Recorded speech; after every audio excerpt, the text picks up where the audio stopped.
Week 6 of Super Rugby Aotearoa is here. This video covers the Hurricanes versus the Blues, which kickoff times are here. So if you want to pause, you can do so. Otherwise, let's get into the standings. The standings so far, you can see the Hurricanes could go to second place if they do beat the Blues quite convincingly in this one, while the Blues would want to close up that gap between them and the Crusaders at top spot, because the Crusaders are leading by 6 points at the moment and they are kind of sailing away. They are on a bye this weekend, so this is the perfect time for the Blues to strike to get that position a little bit smaller. We're going into the part of the season where teams can get revenge on their counterparts because they are playing their respective counterparts the second time around. This time, the second game is the Hurricanes versus the Blues. And as I said in the first game, the Blues beat the Hurricanes 30 points to 20 points in Auckland. The Hurricanes look like they have turned things around now. After their first two defeats to the Blues and the Crusaders, they have 2 wins now against the Chiefs and the Highlanders. The Blues, on the other hand, they misfired a little bit against the Crusaders last weekend and will want to fire back this weekend and get their winning ways back, because that loss last weekend ended a 7-match winning streak. They are playing in Sky Stadium, Wellington. Overcast clouds, so not too bad, not too windy either for Wellington, but that could change any second. And then Ben O'Keefe is the referee. Hurricanes fans, you might remember him from 2 weeks ago. Not the best refereeing that we've ever seen. History is 50-50 between the two sides. The last 10 games, though, is in the Hurricanes' favour, though the last 2 victories in 2020 is the Blues' one, so the Hurricanes haven't beaten the Blues in 2020. Getting to the teams, we all see it, we all know it. It is Barrett versus Barrett in the fullbacks, and I can't wait for this one. Though none of them have really been at their best form so far, and that is saying something, because Beauden Barrett has been in my dream team on a number of occasions so far, but he's not at that player of the week material yet, as he's usually, but he's been brilliant. Both of them are brilliant when they join the line. Both of them I would want to see in a sprint off, hitting each other. I would love to see that. And join the line to get a try for both of them, because there's a lack of that between the Barretts as well so far. The Blues bring in Narawa at the winger for Clark, who's missing out. He's unavailable this week. Clark has been immense for the team, so they're going to miss his physicality on the wing. That means Talia moves from the right wing to the left wing. Interesting fact, he is Samoan South African. Rassi, if you wanted to know, there's another guy there.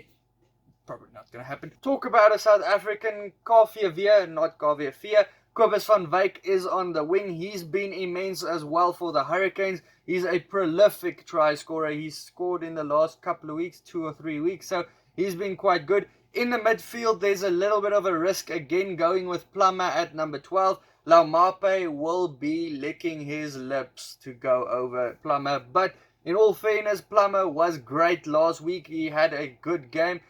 Just an interesting stat that I read up, or a couple of things I read up. The least amount of running meters all the players had combined in the backline for the Blues so far this whole Aotearoa season is last week with Plummer at number 12. I'm not saying it is his fault, but just saying that's what happened against the Crusaders. Jackson Goddard-Basham is back at number 10 for his physicality against the Blues. He's joined by TJ Paranara, who's had a couple of stints at number 10 as well in the second half. He's been pretty good there as well. A couple of guys are calling for him to start at number 10. Wouldn't go that far, but I get what they are saying. He's been really good so far. They play against 2 ex-Hurricanes as well, Christie and Otere Black. The Blues do lose one of their players of the season so far. So Tutu is injured, so Ioane, luckily he is in form. He takes his number 8 jersey back from Tutu. And the matchup between him and Savia is a good one to watch. The Blues look like they probably have the advantage at line-out time with Tuipulotu and Goodhue. Since the Hurricanes line-out tends to misfire so far in Aotearoa, especially when Cole starts.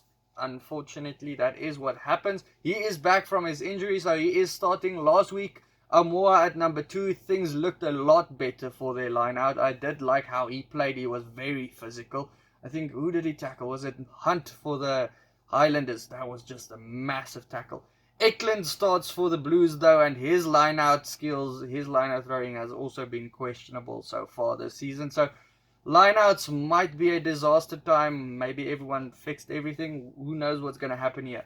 The scrum battle is a difficult one to call. Probably leaning a bit towards the Blues in this one, but it is going to be a close one. On the benches, both teams made a couple of changes, but the guys that didn't change are those backline replacements who all have been doing a good job coming off the bench. Booth versus Ruru, both of them can change a game up when they come on. Fayane and Duffy for the Blues brings something different to the side. They have more of an attacking, running element to them when they do come on.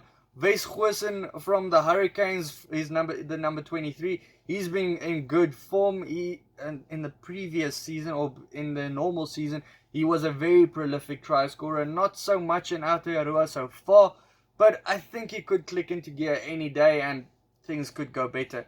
The Hurricanes, they have improved, yes, but the Blues are contenders to win this whole thing, so they'll want to bounce back desperately for this one. Unfortunately, there's no DC. Dan Carter, unfortunately, got a little bit of a niggle, so we won't see him this week, but I think the Blues are still strong enough to win this one.